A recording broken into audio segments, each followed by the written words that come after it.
આ લેક્ચરની અંદર આપણે ગાઉસ અથવા તો ગોસ નો નિયમ તારવવાનો છે. પહેલા તો આપણને એ થાય કે આ નિયમ છે શું? તો વિદ્યુત ફ્લક્સ શોધવા માટે ફાઈ બરાબર સદિશ ઈ ડોટ સદિશ ડેલ્ટા એસ જો સમતલ સપાટી હોય તો, અને વક્ર સપાટી હોય તો આપણે એવું કહેલું કે નાના નાના ટુકડા કરો સપાટીના, દરેક સપાટી ઉપર ફ્લક્સ ગણો અને ફ્લક્સ ગણ્યા પછી તેનો સરવાળો કરો. આ સરવાળો સંકલનમાં પરિણમે છે. તમે જો કેટલી બધી માથાકૂટ થઈ, તો એની જગ્યાએ અહીંયા આપણે ગોસ નામના વૈજ્ઞાનિકે એટલું સરળ સૂત્ર આપ્યું. હા, પણ એમાં એક નિયમ છે કે સપાટી બંધ હોવી જોઈએ અને એના દ્વારા જ વિદ્યુત ભાર ઘેરાતો હોવો જોઈએ, તો જ આ નિયમ વાપરી શકાય છે. પણ છતાંય ઘણા બધા પ્રશ્નોનો હલ આ નિયમ દ્વારા આપણે કાઢી શકીએ છીએ. એટલે વિદ્યુત ફ્લક્સ શોધવા માટે આ નિયમ ઉપયોગી છે. બીજો પ્રશ્ન જે આજે આપણે જોવાનો છે તે કે ગોસના નિયમની ઉપયોગિતાઓ. આપણે એવું જોઈશું કે સમમિત આકાર ધરાવતા પદાર્થો હોય તો એનું વિદ્યુત ફ્લક્સ અને વિદ્યુત ફ્લક્સ પરથી વિદ્યુત ક્ષેત્ર પણ શોધી શકીએ છીએ.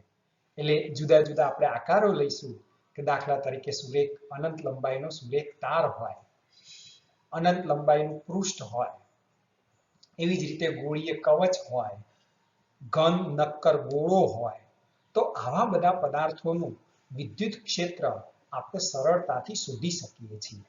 બીજું, આ ગોસના નિયમની મદદથી કેટલાક MCQ પણ આપણે ગણીશું કે જેથી આપણને ખ્યાલ આવે કે કેવી રીતે આનો ઉપયોગ થાય છે. એનો પહેલો ઉપયોગ આમ જોઈએ તો અનંત લંબાઈના સુરેખ સમાન રીતે વિદ્યુતભારિત તારના કારણે ઉદ્ભવતા વિદ્યુત ક્ષેત્રનું સૂત્ર તારવવો. હા, અહીંયા અનંત લંબાઈનો તાર છે, એના ઉપર વિદ્યુત ભાર સમાન રીતે રેખીય રીતે વિતરિત થયેલો હોય, કારણ કે તાર હોય તો આગળ પણ મેં તમને સમજાવેલું છે કે રેખીય વિદ્યુત ભાર ઘનતા લેમ્બડા આવશે. જો પૃષ્ઠ હોય તો સિગ્મા આવે અને કદ હોય તો રો આવે, એવું આપણે આગળ સમજાવેલું છે. હવે આપણે ગાઉસનો નિયમ અથવા તો ગોસનો નિયમ જૂના કોર્સની અંદર ક્યાંય તમે વાંચતા હોય તો ગાઉસ શબ્દ પણ વાપરેલો હોય. આપણી ચોપડી પ્રમાણે નવી NCERTની જે બુક છે એના પ્રમાણે ગોસનો નિયમ GAUSS એનો અંગ્રેજીનો ઉચ્ચાર જે કરેલો છે એ આપણે ખાલી અહીંયા સમજીએ છીએ. હવે આ નિયમ શું છે અને એને આપણે સાબિત કરી બતાવવાનું છે કે ભાઈ આ સૂત્ર આપણે કેવી રીતે લઈએ છીએ. હા, આ થિયરી સાબિત કરીએ તો એના ઉપરથી આપણે ઘણી બધી વસ્તુઓ કે જે સમમિતિ ધરાવતી આકાર હોય, સમમિતિ ધરાવતા આકાર હોય તો એવા પદાર્થો માટે વિદ્યુત ફ્લક્સ આપણે સરળતાથી શોધી શકીએ છીએ. આગળ પણ આપણે સમજાવેલું છે કે વિદ્યુત ફ્લક્સ એટલે આપેલા એકમ ક્ષેત્રફળમાંથી લંબ રૂપે પસાર થતી વિદ્યુત ક્ષેત્ર રેખાઓ. લંબ રૂપે પસાર થતી વિદ્યુત ક્ષેત્ર રેખાઓ ની સંખ્યા. સ્વાભાવિક છે કે ક્ષેત્ર રેખાઓની સંખ્યા ગણી દો તો આપણને વિદ્યુત ફ્લક્સ મળી જાય. સીધે સીધું આપણે વિદ્યુત ક્ષેત્ર રેખાઓની સંખ્યા ગણી શકતા નથી. એટલે આપણે ગણિતીય સૂત્રોનો ઉપયોગ કરી અને વિદ્યુતીય ફ્લક્સ આપણે શોધીએ છીએ. આ આપણને ખ્યાલ જ છે. હવે પહેલા તો આ નિયમનું વિધાન શું છે એ આપણે જોઈએ એટલે આપણને ખ્યાલ આવી જાય કે કોઈ બંધ પૃષ્ઠ, જો મેં આગળ પણ તમને સમજાવ્યું હતું કે સપાટી હંમેશા બંધ જ હોવી જોઈએ. દાખલા તરીકે ગોળો છે, સમઘન છે, લંબઘન છે અથવા કોઈ પણ અનિયમિત આકાર હોય અને એની અંદર વિદ્યુત ભાર રહેલો હોય તો જ એને બંધ પૃષ્ઠ ગણી શકાય. નળાકાર હોય અને એની અંદર વિદ્યુત ભાર રહેલો હોય તો પણ બંધ પૃષ્ઠ ગણી શકાય. તો કે કોઈ બંધ પૃષ્ઠ સાથે સંકળાયેલું વિદ્યુત ફ્લક્સ ફાઈ એ પૃષ્ઠ વડે ઘેરાયેલા કુલ વિદ્યુત ભાર. હા, અહીંયા આપણે કુલ વિદ્યુત ભારને Q વડે દર્શાવીએ છીએ. જૂના કોર્સની અંદર જો કદાચ તમે વાંચતા હોય અથવા જોતા હોય તો એમાં સિગ્મા Q એ રીતે લખેલું છે આ રીતના. તો એનો અર્થ પણ એ જ થાય કે બંધ પૃષ્ઠ વડે ઘેરાયેલો કુલ વિદ્યુત ભાર. અહીંયા Q એટલે એકલો નહીં એટલું સમજવાનું કે પરિણામી વિદ્યુત ભાર લેવાનો. ધન ઋણ આ બધાનો સરવાળો કરી અને જે મૂલ્ય આવતું હોય એ આપણે પરિણામી મૂલ્ય લઈએ છીએ અને ઇપ્સિલોન 0 ના ગુણોત્તર જેટલું હોય છે. ટૂંકમાં કે તો ફાઈ નું આપણને એક સરસ મજાનું સૂત્ર મળ્યું કહેવાય કે ફાઈ બરાબર Q upon ઇપ્સિલોન 0. ફાઈ બરાબર Q upon ઇપ્સિલોન 0. હા, પણ મેં હમણાં જ કીધું કે બંધ પૃષ્ઠ માટે જ આ વાત છે, ખુલ્લા પૃષ્ઠ માટે નહીં. એટલે અહીંયા આપણે એક કામ કરીએ છીએ કે એક ગોળો લીધો. આ ગોળાની વચ્ચોવચ્ચ આપણે એક બિંદુ લીધું છે કે જ્યાં કોઈ એક બિંદુવત વિદ્યુત ભાર Q છે. ઘેરાયેલો કુલ વિદ્યુત ભાર આપણો Q છે. મેં R ત્રિજ્યાનો એક ગોળો લીધો. આ ગોળાનું ક્ષેત્રફળ એટલે S અને S બરાબર આપણને ખબર જ છે કે ગોળાનું ક્ષેત્રફળ 4πr² થાય. ક્ષેત્રફળ છે ધ્યાન રાખજો, ગોળાનું ક્ષેત્રફળ 4πr² થાય. હવે શું કર્યું તો કે મેં એક નાનો ટુકડો લીધો. આ જે લીધું કહેવાય એને પૃષ્ઠખંડ લીધું કહેવાય, જેને આપણે ડેલ્ટા S વડે દર્શાવીએ છીએ. શેના વડે દર્શાવીએ છીએ? ડેલ્ટા S, પૃષ્ઠખંડ કહેવાશે. અને આ ડેલ્ટા S લીધું છે. હજી એક આપણને બીજી એક લાઈન દેખાય છે તો કે આ લાઈન શેની દોરી? તો કે આ જે લાઈન દોરી એક ક્ષેત્રફળ સદિશ ડેલ્ટા S ની દોરીને આપેલી સપાટીને લંબ અને બહાર આવતી દિશામાં ક્ષેત્રફળ સદિશ હોય છે. હા, એને પૃષ્ઠખંડ સદિશ શબ્દ પણ વાપરેલો હોય છે. ક્ષેત્રફળ સદિશ એટલે પણ ડેલ્ટા S કહેવાય. કેટલીક વાર મેં આગળ પણ તમને કીધેલું છે કે કેપિટલ A પણ લીધેલો હોય એરિયા વેક્ટર તરીકે, અને અહીંયા આપણે સદિશ કરી દઈએ એટલે કેપિટલ સદિશ A. હા, પણ મેં નાનો ટુકડો લીધો હોય તો DA કહીએ છીએ, એટલું ધ્યાન રાખજો. S ની જગ્યાએ કેપિટલ A વપરાતો હોય છે અને ડેલ્ટા S હોય તો DA શબ્દ વપરાતો એટલે D આગળ લખીએ છીએ અને A સ્મોલ a લઈએ છીએ એટલે DA વડે આપણે એને ઉલ્લેખીએ છીએ. ચલો, હજી એક બે તીર છે ત્યાં, જો આપણે બરાબર નિશાની જોઈએ તો હું કલર બદલીને બીજું તીર દોરું એટલે તમને ખ્યાલ આવે કે આ જે તીર છે એ શેનું દોરું છું? તો કે વિદ્યુત ક્ષેત્રનું દોરું છું. મેં અંદર ધન વિદ્યુત ભાર મૂકેલો છે અને ધન વિદ્યુત ભાર હોય તો વિદ્યુત ક્ષેત્ર બહાર નીકળતી દિશામાં હોય છે.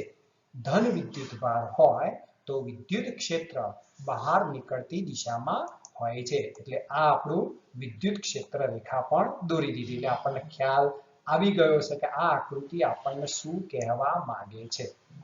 હવે આપણે આકૃતિનું વર્ણન લખીએ એટલે આપણને ખ્યાલ આવે કે આકૃતિમાં દર્શાવ્યા પ્રમાણે R ત્રિજ્યાના ગોળાના કેન્દ્ર પર એક બિંદુવત વિદ્યુત ભાર Q મૂકેલ છે.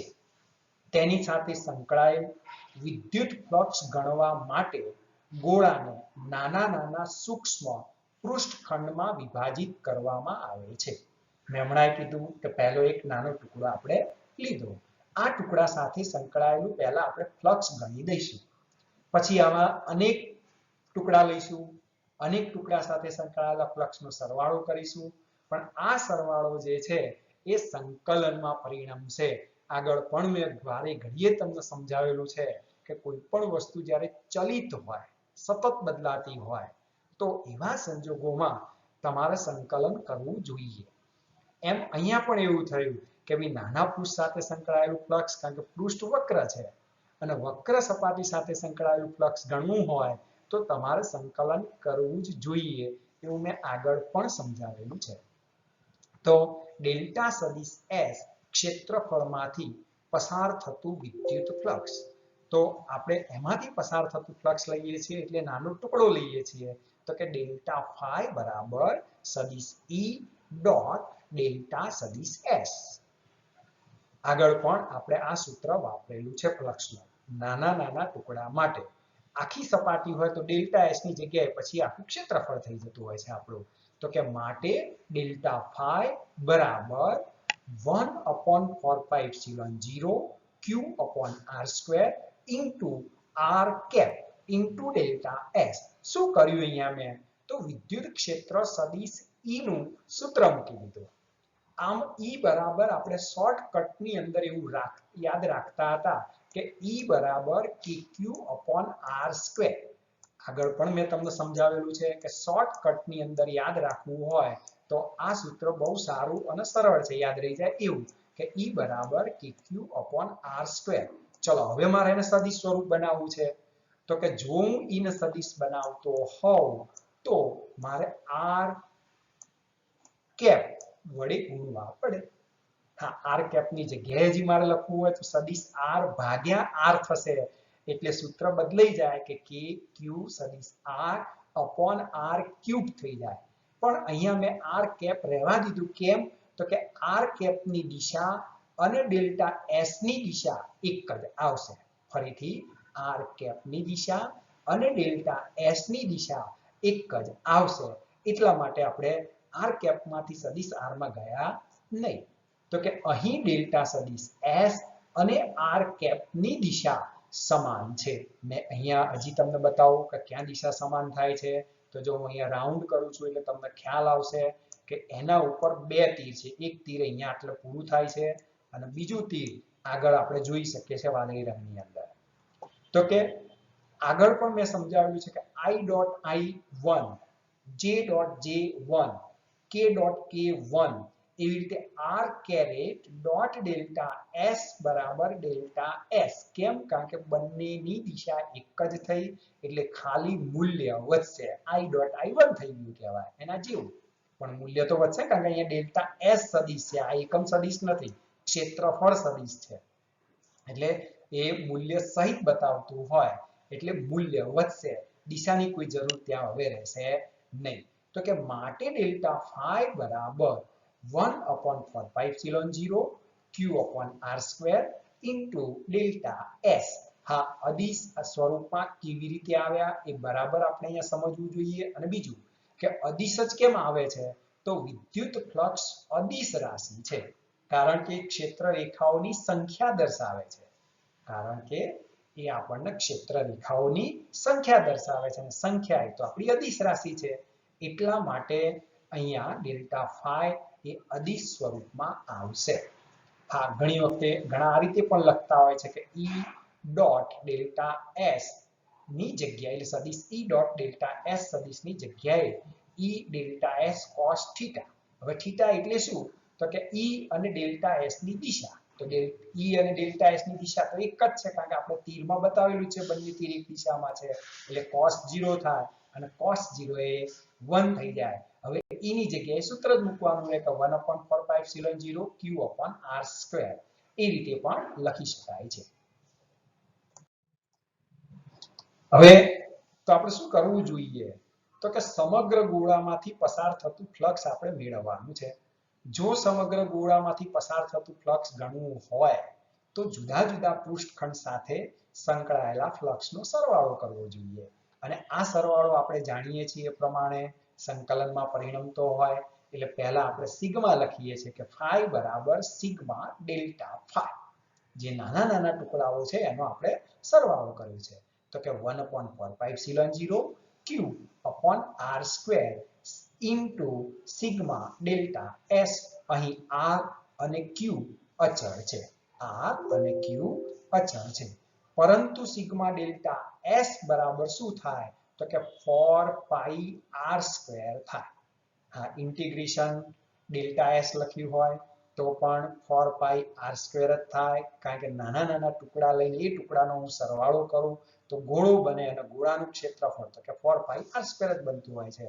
તો કે માટે ફાઈ બરાબર 1/4πε0 q upon r square into 4πr square. જો 4π ઉડી જશે, r square ઉડી જશે એટલે વધશે શું? તો કે માટે ફાઈ બરાબર q upon ε0. આ q નો અર્થ આપણે શું કર્યો હતો? તો કે બંધ પૃષ્ઠ વડે ઘેરાયેલો વિદ્યુત ભાર. કુલ વિદ્યુત ભાર શબ્દ પણ વાપરીએ છીએ કે બંધ પૃષ્ઠ વડે ઘેરાયેલો કુલ વિદ્યુત ભાર. તો કે phi બરાબર q upon epsilon 0. આ સમીકરણને ગૌસનો નિયમ કહે છે. આ સમીકરણને શું કહેવામાં આવે છે? તો કે ગૌસનો નિયમ કહે છે. કેમ? કે કારણ કે ગૌસ નામના વૈજ્ઞાનિકે શોધી કાઢ્યો કે કોઈ પણ બંધ પૃષ્ઠ હોય અને એ બંધ પૃષ્ઠ સાથે સંકળાયેલું વિદ્યુત ફ્લક્સ જો આપણે શોધવું હોય તો આ સૂત્ર બહુ સહેલામાં સહેલું છે કે બંધ પૃષ્ઠ વડે ઘેરાયેલો કુલ વિદ્યુત ભાર ભાગ્યા શૂન્યાવકાશની પરમિટિવિટી. શૂન્યાવકાશની પરમિટિવિટી. તો આ બે વસ્તુ લઈએ ગુણોત્તર સ્વરૂપે તો આપણને એ બંધ પૃષ્ઠ સાથે સંકળાયેલું વિદ્યુત ફ્લક્સ આપણે શોધી શકીએ છીએ. હવે આ ગૌસના નિયમની ઉપયોગિતા કેવી રીતે થાય, કેવી રીતે આપણે એનો ઉપયોગ કરવો જોઈએ એવું એક ઉદાહરણ લઈ અને સમજીએ. જો કે આપણે ઘણા બધા MCQ દાખલા આ સૂત્ર ઉપરથી ગણવાના જ છે. ઘણી બધી જગ્યાએ લોજિક આનું આપણે લીધેલું છે. હા, પણ એક વસ્તુ થોડીક આપણે સમજી લઈએ કે અત્યારે હાલ હમણાં જે આપણે ગાઉસના નિયમની અંદર અથવા ગૌસના નિયમની અંદર જોયું કે આ એક ગોળો લીધો એટલે બંધ પૃષ્ઠ, એની સાથે સંકળાયેલો એક વિદ્યુત ભાર લીધો કે જે કેન્દ્ર ઉપર પ્લસ q લખું છું એટલે ખ્યાલ આવે કે q ધન વિદ્યુત ભાર છે. એકલો q લખું તો પણ ધન વિદ્યુત ભાર થાય છે. હવે વચ્ચે શું છે? તો કે હવા છે. હા, ઘણી વખતે શું કરેલું હોય તો કે એની અંદર કોઈ માધ્યમ ભરી દીધેલું હોય અને જો માધ્યમ ભરી દેવામાં આવે તો સ્વાભાવિક છે કે માધ્યમનો ડાઇલેક્ટ્રિક અચળાંક હોય. માધ્યમનો ડાઇલેક્ટ્રિક અચળાંક હોય જેને આપણે k વડે દર્શાવીએ છીએ. માધ્યમના ડાઇલેક્ટ્રિક અચળાંકને શેના વડે દર્શાવીએ છીએ? k. તો એવા સંજોગોમાં આ સૂત્ર phi બરાબર q upon k epsilon 0 થાય. આટલું થોડુંક યાદ રાખવાનું. હવા હોય તો k ની કિંમત તો 1 થઈ જ જાય, પણ જો હવા ના હોય તો k ની કિંમત આપેલી હોય કારણ કે માધ્યમનો ડાઇલેક્ટ્રિક અચળાંક હોય. તો phi બરાબર q upon k epsilon 0 લેવું જોઈએ એ આપણે સમજી શકીએ છીએ. હવે આપણે ધારો કે કોઈ એક નળાકાર લઈએ છીએ અને આ નળાકાર સાથે સંકળાયેલું વિદ્યુત ફ્લક્સ કેવી રીતે ગણીએ છીએ એ આપણે જોઈએ. એટલે આપણો જે પ્રશ્ન છે કે નળાકાર સાથે સંકળાયેલ ફ્લક્સ શૂન્ય હોય તો તેના વડે ઘેરાતો કુલ વિદ્યુત ભાર શૂન્ય થાય તેમ સાબિત કરો. જો શું કહેવા માંગે છે તો કે નળાકાર સાથે સંકળાયેલું ફ્લક્સ ટોટલ સરવાળો શૂન્ય થાય છે. તો આ નળાકાર વડે ઘેરાતો વિદ્યુત ભાર કેટલો હશે એ આપણે સાબિત કરવાનો છે. તો જોઈએ આપણે કે એને કેવી રીતે સાબિત કરીએ છીએ. અહીંયા એક નળાકાર લીધેલો છે. આ નળાકારની અંદર 3 સપાટીઓ આપણે લઈ શકીએ છીએ. 2 સપાટ સપાટીઓ જેને આપણે જેને આપણે 1 નંબર, બીજી સપાટ સપાટી જેને આપણે 2 નંબર વડે દર્શાવીએ છીએ અને ત્રીજી વક્ર સપાટી કે જે આપણે જોઈ શકીએ છીએ કે 3 નંબર વડે આપણે વક્ર સપાટીને દર્શાવીએ. હવે દરેકનો ક્ષેત્રફળ સદિશ લઈ શકીએ છીએ. જે પહેલી સપાટીનો ક્ષેત્રફળ સદિશ આપેલી સપાટીને લંબ, બરાબર સમજજો, આપેલી સપાટીને લંબ બહાર આવતી દિશામાં, તો એનો ક્ષેત્રફળ સદિશ કઈ દિશામાં હોય તો કે આ તરફ. અહીંયા આપણે એરો બતાવેલું છે, થોડું ઘાટું એરો હું દોરું એટલે ખ્યાલ આવે કે આ તરફ આપણું ક્ષેત્રફળ સદિશ થાય. ચલો બીજી સપાટી, તો કે એ પણ આ બાજુ છે, જમણી બાજુ. તો કે આપેલી સપાટીને લંબ અને બહાર નીકળતી દિશામાં, તો આ જમણી બાજુની તરફની દિશા હશે. ચલો ત્રીજી સપાટી લઈએ, પણ હવે ત્રીજી સપાટી તો આખી વક્ર સપાટી છે. તો એમાં એક નાનો પૃષ્ઠખંડ સદિશ લઈએ કે જે આપણે નાનો આ ટુકડો લીધો અને એનો ક્ષેત્રફળ સદિશ લઈએ તો એ આપણને દિશા આપશે ઉપર તરફની, આપેલી સપાટીને લંબ બહાર નીકળતી દિશામાં. તો આપણે કહી શકીશું S3. ચલો હવે આપણું વિદ્યુત ક્ષેત્ર કઈ દિશામાં છે એ આપણે પહેલું નક્કી કરીએ છીએ.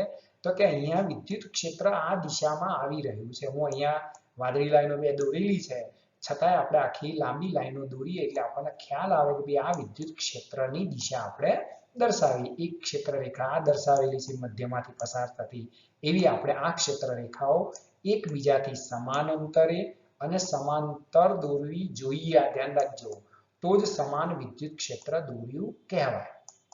આવું સમાન વિદ્યુત ક્ષેત્ર દોરેલું હોય.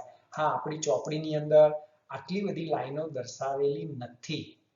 એ ફક્ત આમ એક જ લાઈન દર્શાવીને ત્યાં ઈ લખી દે છે અને વર્ણનની અંદર લખેલું હોય કે સમાન વિદ્યુત ક્ષેત્ર, એટલે સમજી જવાનું કે વિદ્યુત ક્ષેત્ર આ એરિયાની અંદર સમાન છે અને એની દિશા ડાબીથી જમણી તરફ જતી દિશામાં છે. એટલે આપણને ખ્યાલ આવી જાય કે ઈની દિશા કઈ તરફની છે. ચલો, હવે હું આ બધી જ લાઈનો ભૂસી કાઢું છું એટલા માટે કે આપણને ખ્યાલ આવી ગયો કે શું કહેવા માંગે છે. બરોબર, હવે આપણે એનું વર્ણન સમજવું છે કે કેવી રીતે આપણે એનું વર્ણન જોઈએ છીએ. તો પહેલું આકૃતિમાં દર્શાવ્યા પ્રમાણે સપાટી 1, 2 અને 3 સાથે સંકળાયેલ ફ્લક્સ અનુક્રમે ∅1, ∅2 અને ∅3 છે. ∅1, ∅2 અને ∅3 છે. નળાકાર સાથે સંકળાયેલું કુલ ફ્લક્સ ∅ ∅1 +∅2 +∅3. જો ત્રણ સપાટીઓ લીધી કે બે બાજુની બે સપાટ અને ત્રીજા નંબરમાં વક્ર સપાટી, કારણ કે મારે કુલ ફ્લક્સ જો શૂન્ય હોય એનો અર્થ કે કુલ ફ્લક્સ તો મારે શૂન્ય બતાવવાનું છે. હવે કેવી રીતે થાય છે એ આપણે પણ જોવાનું છે કે જે નીચે મુજબ આપણે ગણી શકીએ છીએ. તો કે પહેલું, સમગ્ર નળાકાર સાથે સંકળાયેલું વિદ્યુત ક્ષેત્ર સમાન છે. મેં હમણાં તમને કીધું સપાટી 1 સાથે સંકળાયેલું વિદ્યુત ફ્લક્સ ∅1 બરાબર ES1 * cos 180 માટે ∅1 બરાબર -ES1. કેવી રીતે લીધું? તો અહીંયા આપણે સપાટી નંબર 1 નો વિચાર કરીએ છીએ. વિદ્યુત ક્ષેત્રની દિશા અંદર જતી દિશામાં, હું અહીંયા ફક્ત આટલું તીર દોરું છું એટલે ખ્યાલ આવે. જ્યારે ક્ષેત્રફળ સદિશની દિશા આ તરફ એટલે કે ડાબી તરફ, તો કે બે વચ્ચેનો ખૂણો 180 થયો. cos 180 બરાબર -1 થાય. cos 180 બરાબર -1 થાય. એટલે અહીંયા આપણે લખ્યું -ES1. હા, S1 અને S2 ક્ષેત્રફળના મૂલ્યો સમાન થશે, પણ સદિશની દ્રષ્ટિએ જોવા જઈએ તો પરસ્પર વિરુદ્ધ છે. હા, એની ચર્ચા પછી આપણે કરીએ જ છીએ એટલે આપણને ખ્યાલ આવશે. આ જ રીતે સપાટી 2 સાથે સંકળાયેલું ફ્લક્સ આપણે લેવું છે, જેને આપણે ∅2 કહીએ છીએ. તો કે ∅2 બરાબર સદિશ E ડોટ ડેલ્ટા સદિશ S2. ડેલ્ટા ના આપણે સદિશ S2 પણ કહી શકાય. હવે આપણે જાણીએ છીએ એ પ્રમાણે તો કે બેની દિશા લેવી પડશે. તો અહીંયા આપણે જોઈ શકીએ છીએ કે બેની દિશા જો એક જ છે. બેની એટલે કોની? તો કે E ની અને S2 ની. તો કે E ની અને S2 ની દિશા એક જ હોવાથી cos 0 લખાય અને cos 0 બરાબર તો 1 થાય. તો કે માટે ∅2 બરાબર E * S2 થશે. હવે સપાટી 3 નો વારો આવ્યો. તો કે સપાટી 3 સાથે સંકળાયેલું ફ્લક્સ લેવું હોય તો એને આપણે ∅3 વડે દર્શાવીએ છીએ. તો કે ES3 cos 90. ત્રીજી સપાટીમાં કોઈ પણ જગ્યાએ જો તમે ક્ષેત્રફળ સદિશ લો તો એ ક્ષેત્રફળ સદિશ હંમેશા વિદ્યુત ક્ષેત્રને લંબ જ આવવાનું, કારણ કે વિદ્યુત ક્ષેત્ર જે છે એ આપણું આ દિશામાં છે, જ્યારે ક્ષેત્રફળ સદિશ હંમેશા સપાટીને લંબ લેવાનો છે. એટલે બંને વચ્ચેનો ખૂણો હંમેશા કેટલો થશે? તો કે 90 જ થાય. અને જો બંને વચ્ચેનો ખૂણો 90 થતો હોય તો cos 90 બરાબર 0 થાય. એટલે માટે આપણે cos 90 બરાબર શું લઈ લીધું? તો કે 0 લઈ લીધું. cos 90 બરાબર શું લઈ લીધું? તો કે 0. તો કે ES3 cos 90. તો કે માટે ∅3 બરાબર 0. ચલો, હવે કુલ ફ્લક્સ લેવું છે. તો કે કુલ ફ્લક્સ ∅ બરાબર -ES1 +ES2 +0. ત્રીજાનું તો 0 જ છે. હવે S1 બરાબર તો S2 મેં હમણાં કીધું, કારણ કે નળાકારની બે બાજુઓ જે સપાટ છે એ તો સરખી જ હોય, વર્તુળાકાર જ હોય, અને એ વર્તુળાકારનું ક્ષેત્રફળ બંનેનું સરખું જ થાય. એટલે S1 બરાબર S2 બરાબર S લઈ લઈએ તો આપણો ટોટલ સરવાળો શું થાય તો કે 0 થાય. એટલે કે આ નળાકાર સાથે સંકળાયેલું ફ્લક્સ શૂન્ય થાય. ચલો હવે ગોસનો નિયમ વાપરીએ છીએ. તો કે ગોસના નિયમ અનુસાર phi બરાબર q upon epsilon 0. જો phi બરાબર 0 હોય તો q બરાબર 0 થાય જ, કારણ કે ભાગાકારમાંથી આપણે ગુણાકારમાં જઈએ તો 0 ગુણ્યા એપ્સિલોન 0 થાય, એટલે કે q બરાબર 0. એટલે કે આમ જો સંકળાયેલું કુલ ફ્લક્સ 0 હોય તો બંધ પૃષ્ઠ વડે ઘેરાતો કુલ વિદ્યુતભાર શૂન્ય હોય. કુલ વિદ્યુતભાર શબ્દ વાપરું છું, ધ્યાન રાખજો, નહીં તો ઘણી વખતે એવું પણ હોઈ શકે છે કે અહીંયા પ્લસ q વિદ્યુતભાર છે અને આ બાજુ માઇનસ q વિદ્યુત, આ બંને નળાકારની અંદર જ છે, ધ્યાન રાખજો. તો આ બાજુ માઇનસ q વિદ્યુતભાર છે તો ટોટલ વિદ્યુતભાર શૂન્ય થઈ ગયેલો છે. એટલે એનો અર્થ કે નળાકારમાં વિદ્યુતભાર નથી એવું નહીં, વિદ્યુતભાર હોઈ શકે છે, પણ કુલ વિદ્યુતભાર q બરાબર 0 જ થાય. વાક્ય બરાબર સમજવા જેવું છે કે કુલ વિદ્યુતભાર 0 જ થાય. ખ્યાલ આવી ગયો હશે તમે? આ ગાઉસના નિયમ અંગેના કેટલાક અગત્યના જે મુદ્દાઓ છે કે જેમાંથી કોઈક વાર નીટ કે JEE માં MCQ પૂછી શકતા હોય છે. કેટલીક વાર લાક્ષણિકતાઓ આપેલી હોય તો એ લાક્ષણિકતાઓનો ઉપયોગ કરીને પણ નીટની અંદર MCQ પૂછેલો હોય. આમ લાગે સાવ સરળ અને છતાંય આપણને ના આવડે, કારણ કે એની લાક્ષણિકતા અથવા તો જે કંઈ અગત્યના મુદ્દા હોય એ આપણે બરાબર સમજ્યા હોઈએ નહીં. હા, શબ્દ સ્વરૂપે કોઈક વાર જો વાંચ્યા હોય તો આપણને એ યાદ રહી જાય, પણ આપણને એમ થાય કે બોર્ડની પરીક્ષામાં ક્યાં કોઈ દિવસ પ્રશ્ન પૂછાય છે, એટલે આપણે એને અવગણતા હોઈએ છીએ. અને એનો જે ઉપયોગ છે એ ઉપયોગ આવી રીતે પરીક્ષામાં કરેલો હોય. એમાં હવે આપણે પહેલા જોઈએ કે પહેલો મુદ્દો શું છે આપણો, તો કે ગોસનો નિયમ કોઈ પણ આકાર કે પરિમાણ ધરાવતી બંધ સપાટીઓ માટે સાચો છે. હા, મોટા ભાગે આપણે જ્યારે અહીંયા સાબિત કરીએ છીએ ત્યારે સમમિતિ ધરાવતા એટલે કે ચોક્કસ આકાર હોય એવા જ પદાર્થો માટે ગોસનો નિયમ વાપરીએ છીએ. પણ આપણને અહીંયા કીધું છે કે કોઈ પણ આકાર લઈએ તો પણ એ સાચો છે, કે આવો કોઈ પણ બંધ આકાર લઈએ અને આ બંધ આકાર સાથે સંકળાયેલા વિદ્યુતભારો આપણે લઈએ, એનો કુલ વિદ્યુતભાર ગણી દઈએ અને પછી એને એપ્સિલોન 0 વડે ભાગી દઈએ તો આ બંધ પૃષ્ઠ સાથે સંકળાયેલું વિદ્યુત ફ્લક્સ આપણે ગણી શકીએ છીએ. એટલે કે આ આપણું પ્લસ q, આ આપણું માઇનસ q, આવી બધી કિંમતો હોય છે.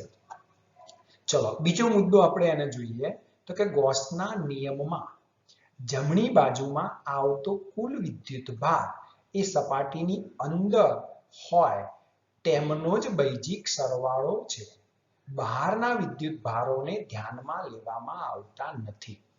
આ થોડીક વસ્તુ આપણે સમજી લઈએ કે દાખલા તરીકે મેં જે આ આકૃતિ દોરી એમાં હજી એક વિદ્યુતભાર હું મૂકું છું, તો કે અહીંયા 2q વિદ્યુતભાર બીજો મૂકું છું. સમજો, હજી એક ચોથો વિદ્યુતભાર મૂકું છું, એ અહીંયા મૂકું છું -2q વિદ્યુતભાર, કે જે બંધ પૃષ્ઠની બહાર છે. હવે આની સાથે સંકળાયેલું વિદ્યુત ફ્લક્સ ગણવું હોય તો બે રીતે ગણી શકાય. બે રીતમાં પહેલી રીત કઈ કીધી તો કે ભાઈ વક્ર પૃષ્ઠ છે, સપાટી જો આપણી સમતલ ના હોય તો ફ્લક્સ ગણવા માટે સંકલન કરવું જોઈએ, એવું આપણે સમજાવીએ છીએ કે phi બરાબર ઇન્ટિગ્રેશન સદિશ E dot delta S, E dot delta S. ઘણી વખતે ds પણ લખેલું હોય છે, અહીંયા સંકલન કર્યું છે એટલે હું ds લખી જ દઉં છું, તો કે ds સદિશ. બીજી રીત કઈ છે તો કે ગાઉસનો નિયમ છે બંધ પૃષ્ઠ હોય એટલે, તો કે q upon epsilon 0. હવે અહીંયા E કયું લેવાનું અને q કયું લેવાની એની આ ચર્ચા છે. તો એને આપણને એવું કીધું કે આ જમણી બાજુ આપણો જે પદ છે એમાં આ જે q છે, અહીંયા હું રાઉન્ડ કરું લાલ પેનથી એટલે ખ્યાલ આવે કે આ જે q છે એ આપણો કયો લેવાનો, તો કે બંધ પૃષ્ઠ વડે ઘેરાતો કુલ વિદ્યુતભાર લેવાનો.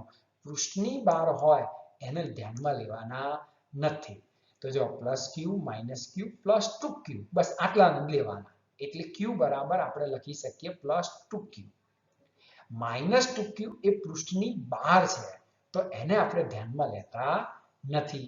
જે રીતે વર્ગની અંદર કોઈ વિદ્યાર્થીઓ બેઠા હોય તો એ વર્ગના વિદ્યાર્થીઓની જ આપણે ચિંતા કરતા હોઈએ છીએ. બહાર રહેલો કોઈ વિદ્યાર્થી હોય એની ચિંતા આપણે પછી કરી શકતા નથી, કારણ કે એને ભણવું જ નથી, એને એમાં ધ્યાન રાખવું જ નથી, તો પછી આપણે એની કોઈ ચિંતા કરી શકતા નથી. એવી જ રીતે અહીંયા બંધ પૃષ્ઠની અંદર ઘેરાયેલો જે વિદ્યુત ભાર છે એની જ આપણે અહીંયા ચિંતા કરવાની છે. ચલો હજી વિદ્યુત ક્ષેત્રની પણ વાત આવશે. તો એ વિદ્યુત ક્ષેત્ર અહીંયા ઈ સદિશ છે એ કોનું લેવાનું આ પણ ધ્યાન રાખવાનું. ધારો કે મને એમ થયું કે ગૌસના નિયમની મદદથી મારે નથી ગણવું, મારે સંકલનની રીતથી ગણવું છે, ભલે અઘરો પડતો હોય મને, તો સંકલન રીતથી ગણવું હોય તો એમાં જો ઈની ગણતરી કરવાની થાય તો વિદ્યુત ક્ષેત્ર બધા જ વિદ્યુત ભારોના કારણે ગણવાનું છે. એટલે પરિણામી વિદ્યુત ક્ષેત્ર શોધવું પડે. બોલો કેટલું બધું અઘરું થાય કે બહારના વિદ્યુત ભારને ધ્યાનમાં લેવાના, અંદરના વિદ્યુત ભારને ધ્યાનમાં લેવાના, અને એનું પરિણામી વિદ્યુત ક્ષેત્ર પાછું સદિશ સ્વરૂપ આવે. વિદ્યુત ક્ષેત્ર સદિશ રાશિ છે એટલે તો એ સદિશ સ્વરૂપ લઈ અને પછી ગણતરી કરવાની. હા, એટલું બધું ડીપમાં જો કે આપણી ચોપડીની અંદર લઈ ગયા નથી, પણ મુદ્દો આપણો લીધેલો છે એટલે આપણને ખ્યાલ તો હોવો જોઈએ.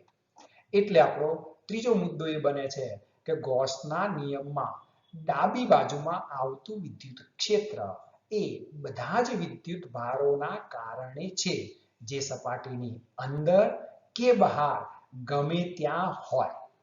એટલે આપણે જે વિદ્યુત ક્ષેત્રની ગણતરી કરવાની થાય તો તમારે બધા વિદ્યુત ભાર લેવાના.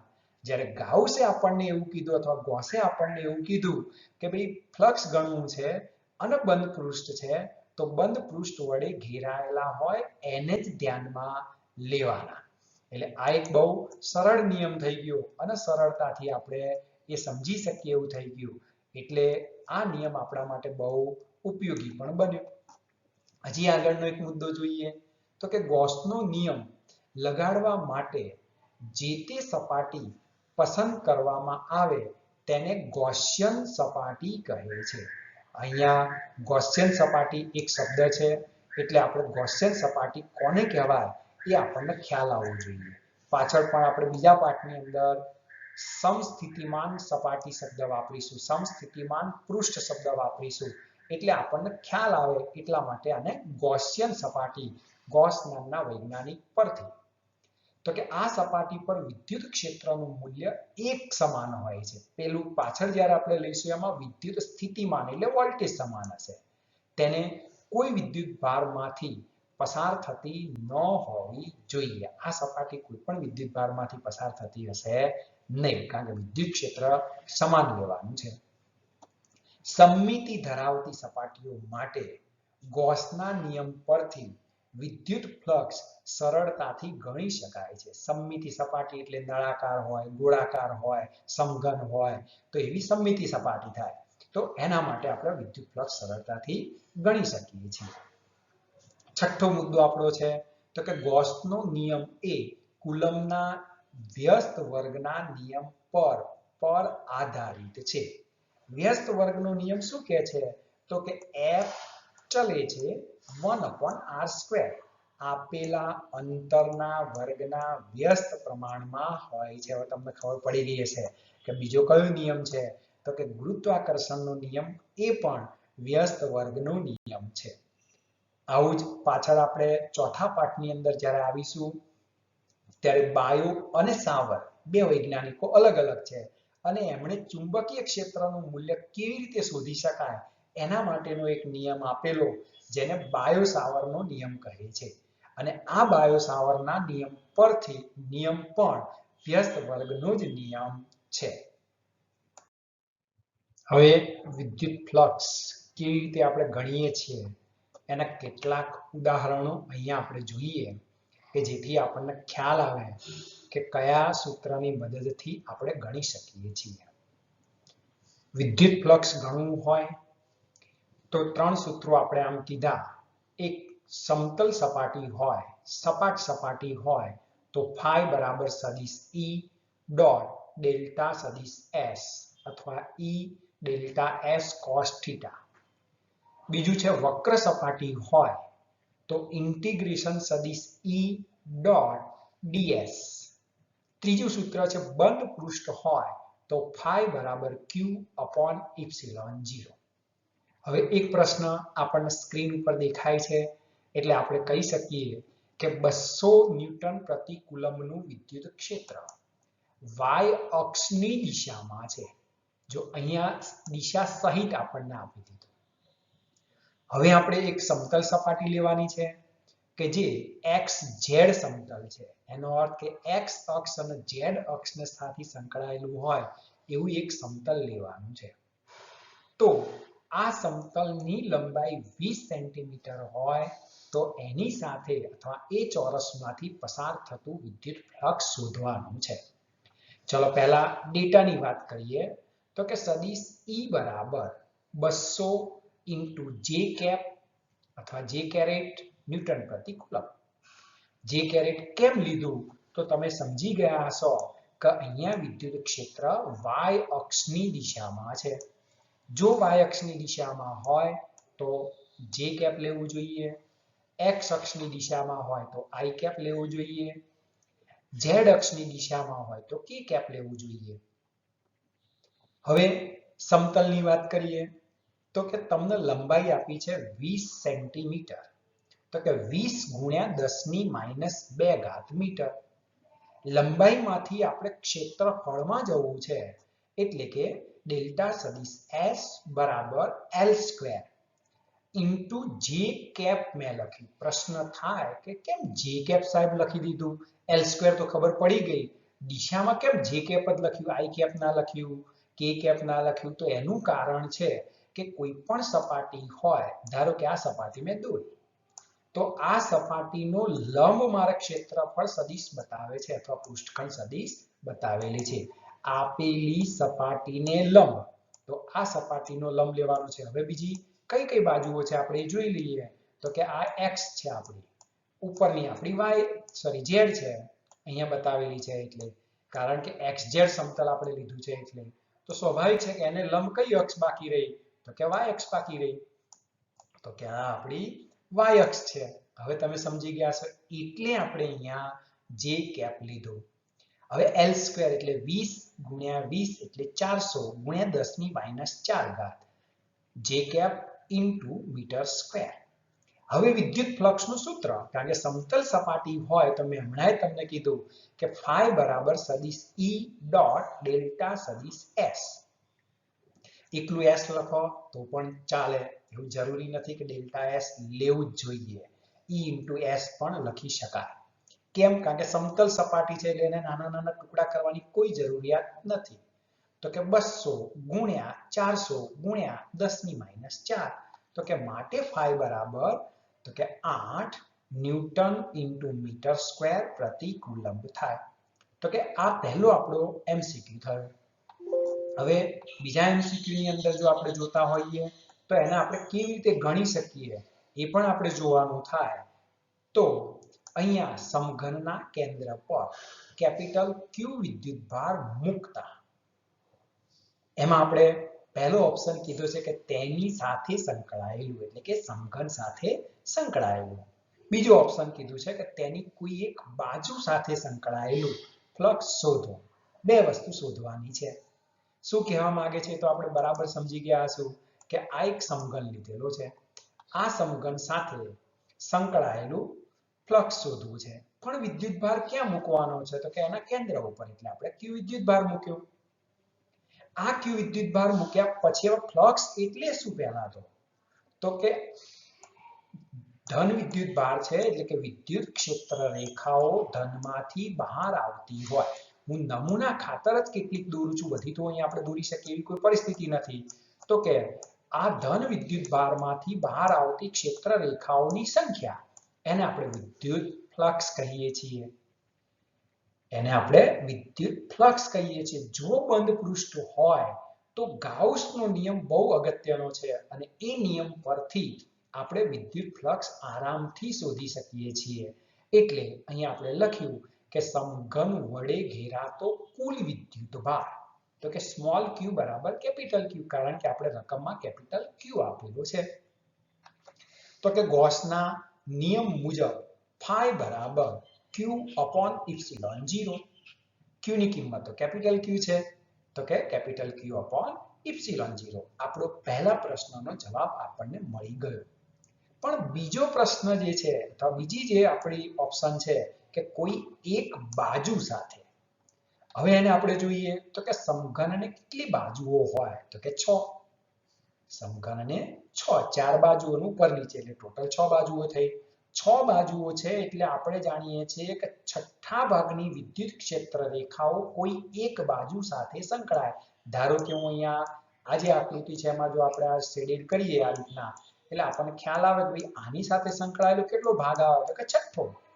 કારણ કે 5 ભાગ જુદી જુદી 5 બાજુઓ કારણ કે વચ્ચોવચ મૂકેલો છે એટલે બધી જ બાજુ ક્ષેત્ર રેખાઓ એક સમાન જતી હોય. તો કે માટે phi બરાબર q upon 6 epsilon 0. ચલો આગળનો MCQ છે એને પણ આપણે જોઈ લઈએ એટલે આપણને ખ્યાલ આવે કે એક ગોળાકાર કવચના કેન્દ્ર પર 8 વિદ્યુત ડાયપોલ હોય તો કવચ સાથે સંકળાયેલું વિદ્યુત ફ્લક્સ શોધો. પહેલા તો ગોળાકાર કવચ લેવી પડશે. આ ગોળાકાર કવચ વડે ઘેરાતો કુલ વિદ્યુત ભાર કેટલો? તો આપણે એ જો આકૃતિ દોરીને સમજવું હોય તો આ રીતે આપણે સમજી શકીએ કે આ એક ગોળાકાર કવચ લીધી. પહેલા તો કે ડાયપોલ એટલે શું?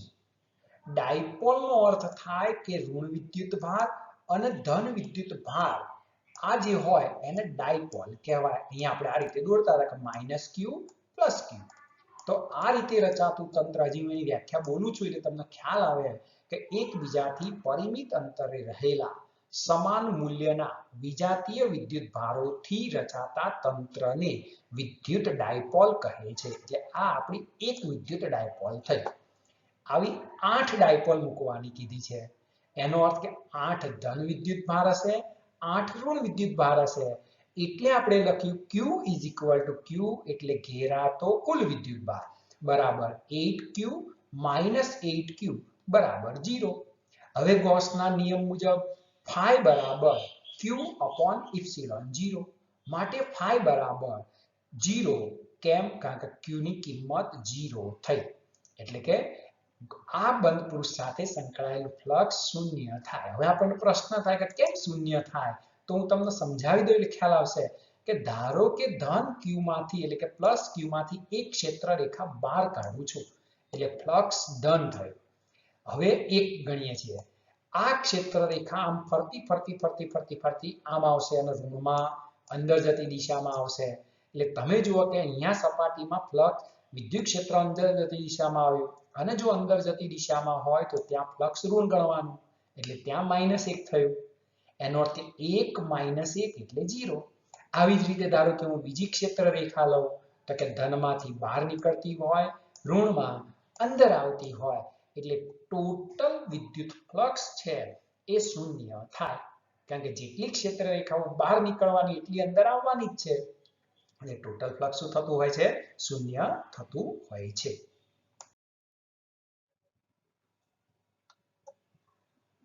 ચાર માર્ક્સની અંદર બોર્ડમાં આ થિયરી પૂછી શકાય એવી થિયરી છે. જૂના કોર્સની અંદર પણ આ થિયરી 4 માર્ક્સમાં પૂછાતી હતી. હવે પ્રશ્ન શું છે એ પહેલા સમજી લઈએ. અનંત લંબાઈના સુરેખ સમાન રીતે વિદ્યુત ભારિત તારના કારણે ઉદ્ભવતા વિદ્યુત ક્ષેત્રનું સૂત્ર તારવો. કોઈ એક તાર છે કે જે વિદ્યુત ભારિત છે અને આ વિદ્યુત ભારિત તારના કારણે આપણે વિદ્યુત ક્ષેત્ર શોધવું છે. જો વિદ્યુત ક્ષેત્ર શોધવું હોય તો પહેલા અહીંયા આપણને જે આકૃતિ આપેલી છે એ શું કહેવા માંગે છે એ આપણે અહીંયા બાજુમાં એકવાર દોરી અને સમજી લઈએ કે આ એક તાર લીધેલો છે. આ તારની અંદર ધન વિદ્યુત ભાર સતત વિતરિત થયેલો છે. હા, હું અહીંયા નમૂના ખાતર કેટલોક વિદ્યુત ભાર બતાવું છું. હવે આ ધન વિદ્યુત ભારિત તારના કારણે વિદ્યુત ભાર ગતિ કરતો નથી. પહેલો અને બીજો પાઠ છે વિદ્યુત ભાર આપણે સ્થિર લઈ અને ચાલવાનું છે. હવે ધારો કે હું કોઈ P બિંદુ લઉં છું. ધારો કે આ P બિંદુ લીધું મેં તો કે આ P બિંદુએ આ તારના કારણે ઉદ્ભવતું વિદ્યુત ક્ષેત્ર મારે શોધવું છે. તારથી લંબ અંતરે આવેલું પી બિંદુ આપણે લઈએ છીએ. ધ્યાન રાખજો, કારણ કે તાર તો અનંત લંબાઈનો છે એટલે તારની લંબાઈની દિશામાં તો તમે બિંદુ લઈ શકવાના નથી. તો શું કરીએ છીએ આપણે? તો કે હું આ તાર પર અહીંયા બે નાના નાના ટુકડા લઈ લઈએ. તો કે આ ટુકડાના કારણે પછી આપણે સમગ્ર તારના કારણે લઈ લઈશું, પણ હું પહેલા અહીંયા આ એક ટુકડો લીધો, એવી જ રીતે અહીંયા બીજો ટુકડો લઉં એટલે એનું નામ P1 P2 એવું આપ્યું છે એટલે અહીંયા આપણે લખીએ છીએ P1, અહીંયા લખીએ છીએ આપણે P2. તો કે P1 ના કારણે, P1 ટુકડાના કારણે P બિંદુએ વિદ્યુત ક્ષેત્ર કઈ દિશામાં હશે? તો જો હું દિશા દોરતો હોઉં તો તમે સમજી શકો છો કે ધન વિદ્યુત ભાર છે એટલે વિદ્યુત ક્ષેત્ર રેખા બહાર નીકળતી દિશામાં હોય એટલે આ દિશા થશે અહીંયા. આવી જ રીતે P2 ના કારણે P બિંદુ લેવું છે એટલે કે એની દિશા પણ આ દિશામાં થશે. હવે આ બંનેની પરિણામી દિશા લેવી છે અને બંનેની પરિણામીની જો દિશા લેવી હોય તો સ્વાભાવિક છે કે આ રીતના વચ્ચે આમ બતાવી શકીએ એટલે કે આના વિદ્યુત ક્ષેત્રની દિશા આ બાજુની થાય. તો કે અહીંથી અંતર કેટલું? તો કે અંતર આપણું સ્મોલ r થશે જેને આપણે કેન્દ્ર તરીકે O લીધું. હવે આ P બિંદુ તારની બધી જ બાજુએ લઈ શકીએ છીએ આપણે, એટલે આમ જનરલી આ તો ગોળ ફેરવવાનો નથી પણ આપણે એવું સમજીએ કે આ P બિંદુ છે, હું તારને ગોળ ગોળ ગોળ ફેરવું તો આ P બિંદુ એક સરસ મજાનું વર્તુળ રચશે. તો કે આ વર્તુળ પરના બધા જ બિંદુઓએ એટલે કે P1 ડેશ, P2 ડેશ અથવા P dash, P double dash, P triple dash, આ રીતે જુદા જુદા બિંદુ આપણે લઈ શકીએ છીએ અને એ બધા જ બિંદુએ વિદ્યુત ક્ષેત્રના મૂલ્યો કેવા આવશે? તો કે સમાન, કારણ કે P બિંદુએ જે આવવાનું એ જ મૂલ્ય P ડેશ બિંદુએ આવવાનું, એ જ મૂલ્ય P ડબલ ડેશ બિંદુએ આવવાનું, કારણ કે તારથી અંતર તો સમાન છે. આ પહેલી આકૃતિ આપણી થઈ. તમે બરાબર સમજી ગયા હશો કે શું કહેવા માંગીએ છીએ. પરિણામી વિદ્યુત ક્ષેત્ર આપણે કેવી રીતે લીધું એ અહીંયા આપણને બતાવે છે. હા, પરિણામી વિદ્યુત ક્ષેત્ર જ્યારે લેતા હોય, દિશા સહિત આપણે દોરતા હોઈએ ત્યારે સદિશ સ્વરૂપ લીધું કહેવાય. આકૃતિમાં દર્શાવ્યા પ્રમાણે સમાન રેખીય વિદ્યુતભાર ઘનતા લેમ્બડા હોય તેવા અનંત લંબાઈના પાતળા સુરેખ તારના કારણે r અંતરે આવેલા બિંદુએ વિદ્યુત ક્ષેત્ર શોધવું છે.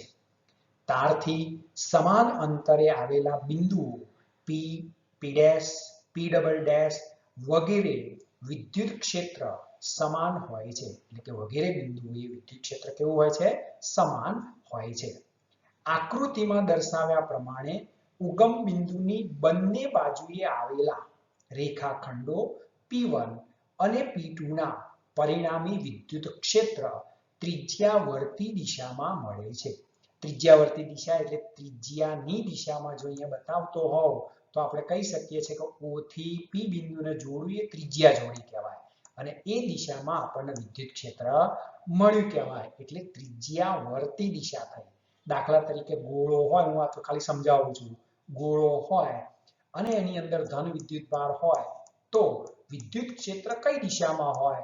તો કે કેન્દ્રથી બહાર નીકળતી દિશામાં એટલે કે ત્રિજ્યાવર્તી દિશામાં હોય છે. એટલે આમ અહીં પણ વિચારી શકું છું, અહીં વિચારતો તો આમ વિચારી શકું છું, અહીંયા વિચારતો તો આમ વિચારી શકું. હું કઈ જગ્યાએ બિંદુ લઉં છું એ જોવાનું, પણ કેન્દ્રમાંથી ત્રિજ્યા તરફ આવતી દિશામાં વિદ્યુત ક્ષેત્ર હોય છે. હવે આપણે બીજી આકૃતિ જોઈએ તો કે એક નળાકાર લઈએ છીએ અને આ નળાકાર શું કર્યું મેં પહેલા તો કે આપણો તાર હતો એની આજુબાજુ L લંબાઈ અને R ત્રિજ્યાનો એક નળાકાર લઈ લીધો. તારની આજુબાજુ મેં શું કર્યું? ગાઉસિયન પૃષ્ઠ લીધું. હા, કેવી રીતે લીધું? તો કે તારથી સમાન અંતરે આવેલું હોય એવી રીતે પૃષ્ઠ નક્કી કર્યું તો એક નળાકાર જ બનશે સરસ. અને નળાકાર બને તો એ બંધ પૃષ્ઠ પણ બની જાય. તો કે આ બંધ પૃષ્ઠ વડે ઘેરાતો કુલ વિદ્યુતભાર આપણે લેવાનો થાય. તો કે આકૃતિમાં દર્શાવ્યા મુજબ R ત્રિજ્યાની નળાકારીય ગૌસિયન સપાટી ધ્યાનમાં લો અથવા ગાઉસિયન સપાટી પણ બોલાય છે. હવે આ ગૌસિયન સપાટી જે છે અથવા ગાઉસિયન સપાટી જે આપણે લીધી એની ત્રિજ્યા R છે, લંબાઈ L છે. તો એના વડે ઘેરાયેલો વિદ્યુતભાર આપણે પહેલા તો ગણવો પડે. તો કે કેટલો થાય? તો તો કે નળાકારની બાજુઓ પાસે થીટા બરાબર 90 થવાથી તેની સાથે સંકળાયેલું ફ્લક્સ શૂન્ય થાય. હા, અહીંયા આપણે શું કર્યું તો એક વસ્તુ અહીંયા સમજાવી દઉં કે ધારો કે હું આ એક વર્તુળ દોરું છું. જો દોરેલું છે પણ છતાં આપણે આના ઉપર વર્તુળ દોર્યું. આ વર્તુળનો ક્ષેત્રફળ સદિશ કઈ દિશામાં આવશે તો કે આ દિશામાં, આપેલી સપાટીને લંબ અને બહાર નીકળતી દિશામાં. તો આ આપણે ક્ષેત્રફળ સદિશ ડેલ્ટા એસ સદિશ દોર્યો કહેવાય. એકલો એસ પણ હું લખી શકું છું, પણ નળાકારના 3 ભાગ પડશે એટલે ડેલ્ટા એસ શબ્દ આપણે વાપરીએ છીએ, અથવા S1 S2 S3 પણ વાપરી શકીએ છીએ સદિશ સ્વરૂપમાં. તો કે એનો અર્થ એવો થયો કે ક્ષેત્રફળ સદિશ આપેલી સપાટીને લંબ અને બહાર નીકળતી દિશામાં હોય છે. એટલે આપણો ક્ષેત્રફળ સદિશ આ દિશામાં થઈ ગયો, સમજી ગયા છો. તો હવે વિદ્યુત ક્ષેત્ર કઈ દિશામાં હોય તો કે ધન વિદ્યુત ભાર છે તાર ઉપર, એટલે કે આ દિશામાં હશે. તો કે આપેલી, જો મેં એક ઉપર વિદ્યુત ક્ષેત્ર રેખા તો બતાવેલી છે આ P બિંદુએ, અહીંયા રાઉન્ડ કરું છું ત્યાં, પણ મેં અહીંયા દર્શાવતો કે આ જગ્યાએ ખૂણો કેટલાનો થયો તો કે 90 નો. બસ આવું બીજી સપાટી માટે પણ થવાનું. તો કે એની સાથે cos 90 બરાબર તો 0 થાય, અને cos 90 0 થાય એટલે સંકળાયેલું ફ્લક્સ તમારું શૂન્ય થઈ જાય. તો કે નળાકારની વક્ર સપાટી પર વિદ્યુત ક્ષેત્ર E દરેક બિંદુએ સમાન હોય છે, માટે વક્ર સપાટીનું ક્ષેત્રફળ, નળાકારની વક્ર સપાટીનું ક્ષેત્રફળ 2πrl થાય. 2πrl થાય. અહીં વિદ્યુત ક્ષેત્ર અને સપાટીને દોરેલો લંબ એક જ દિશામાં હોવાથી થીટા બરાબર 0 થાય. ક્યાં તો આ મેં રાઉન્ડ કર્યો છે ત્યાં ક્ષેત્રફળ સદિશ અને એની દિશા એક જ આવે, તો માટે phi બરાબર E delta S cos theta. થીટાની કિંમત 0 લો એટલે cos 0 એ 1 થઈ જાય, ડેલ્ટા S ની જગ્યાએ 2πrl થઈ જાય, તો માટે phi બરાબર E into 2πrl, જેને આપણે સમીકરણ નંબર 1 કહીએ છીએ. ગૌસના નિયમ અનુસાર phi બરાબર q upon epsilon 0. પણ q એટલે શું તો કે બંધ પૃષ્ઠ વડે ઘેરાતો કુલ વિદ્યુત ભાર. હવે એ તો આપણે જાણતા નથી અહીંયા, કારણ કે તાર ઉપર કેટલો વિદ્યુત ભાર છે એ આપણને ખબર નથી. હા, પણ એની રેખીય ઘનતા આપણે જાણીએ છીએ લેમ્બડા. તો આપણે કહી શકીએ છીએ કે લેમ્બડા બરાબર તો q by l. માટે q બરાબર લેમ્બડા into l. q બરાબર લેમ્બડા into l. જો આ કિંમત આમાં મૂકી દઈએ તો કે phi બરાબર lambda into l upon epsilon 0, સમીકરણ નંબર 2. આ ગૌસના નિયમથી આપણે ફ્લક્સ ગણ્યું કહેવાય. જ્યારે આગળ આપણે જે લીધું એ આમ જોવા જઈએ તો સંકલનની રીત કરી કહેવાય, પણ બે બાજુનો સરવાળો શૂન્ય થઈ જાય છે એટલે આપણને સીધું 2πrl વક્ર સપાટી મળી ગઈ, એટલે આપણે ત્યાં સંકલન બતાવ્યું નહીં.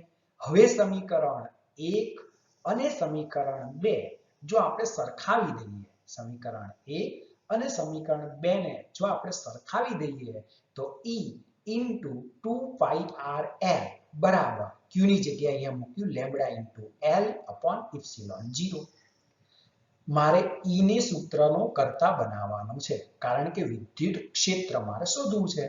જો વિદ્યુત ક્ષેત્ર શોધવું હોય તો 2πrl જે છે છેદમાં જતું રહેશે, પણ બે બાજુથી આપણે જાણીએ છીએ કે l ઉડી જશે, તો માટે E બરાબર lambda upon 2π epsilon 0 into r. હા, હજી એને યાદ રાખવા માટે k ના સ્વરૂપમાં પણ આપણે લાવીએ એટલે સહેલું પડી જશે. હા, ઘણા આ રીતે પણ યાદ રાખતા હોય કે lambda upon 2π epsilon 0 into r. r એટલે તારથી લંબ અંતર, આટલું ધ્યાન રાખજો. r એટલે તારથી લંબ અંતર, કે આપેલું બિંદુ કેટલા અંતરે છે તારથી, એને આપણે r વડે ઓળખીએ છીએ, એટલે કે E ચલે છે 1/r થયું. અંતરના વ્યસ્ત પ્રમાણમાં વિદ્યુત ક્ષેત્ર અહીંયા બદલાય છે. r ની -1 ઘાત પણ કહી શકીએ છીએ સુરેખ તારના કારણે.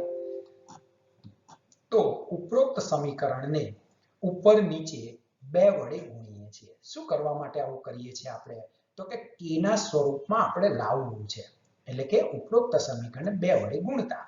તો કે E બરાબર 2 lambda upon 4π epsilon 0 into r. શું કર્યું તમને ખબર તો પડી જ ગઈ હશે, એટલા માટે કે 1/4π epsilon 0 થાય તો એને k કહી શકાય.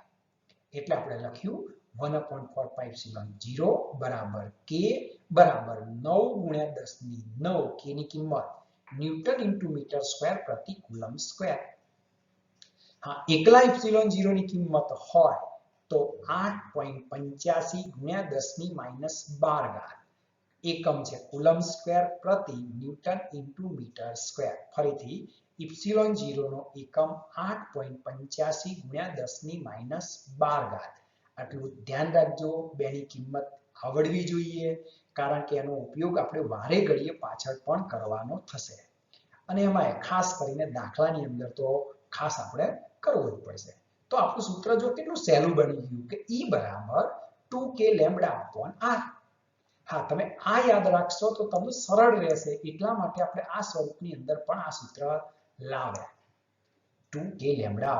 હા, પણ તમને એટલું તો યાદ હોવું જ જોઈએ કે તારના કારણે ઉત્પન્ન થતું વિદ્યુત ક્ષેત્ર શોધવાનું હોય તો, નહીં તો ડાયપોલના કારણે વિદ્યુત ક્ષેત્ર થયું, બિંદુવત વિદ્યુત ભારના કારણે વિદ્યુત ક્ષેત્ર થયું, હજી પાછળ ગોળીય કવચના કારણે વિદ્યુત ક્ષેત્ર આવશે, એ ગોળાના કારણે પણ વિદ્યુત ક્ષેત્ર આવે છે. એટલે ટૂંકમાં કહીએ તો કોના કારણે વિદ્યુત ક્ષેત્ર ઉત્પન્ન થાય એ ખાસ આપણે જોવું જોઈએ. તો કે 2k λ/r વિદ્યુત ક્ષેત્ર થયું. હવે એને સદિશ સ્વરૂપમાં પણ આપણે બતાવી શકીએ છીએ. તો કે સદિશ સ્વરૂપમાં સદિશ E = 2k λ/r into n caret.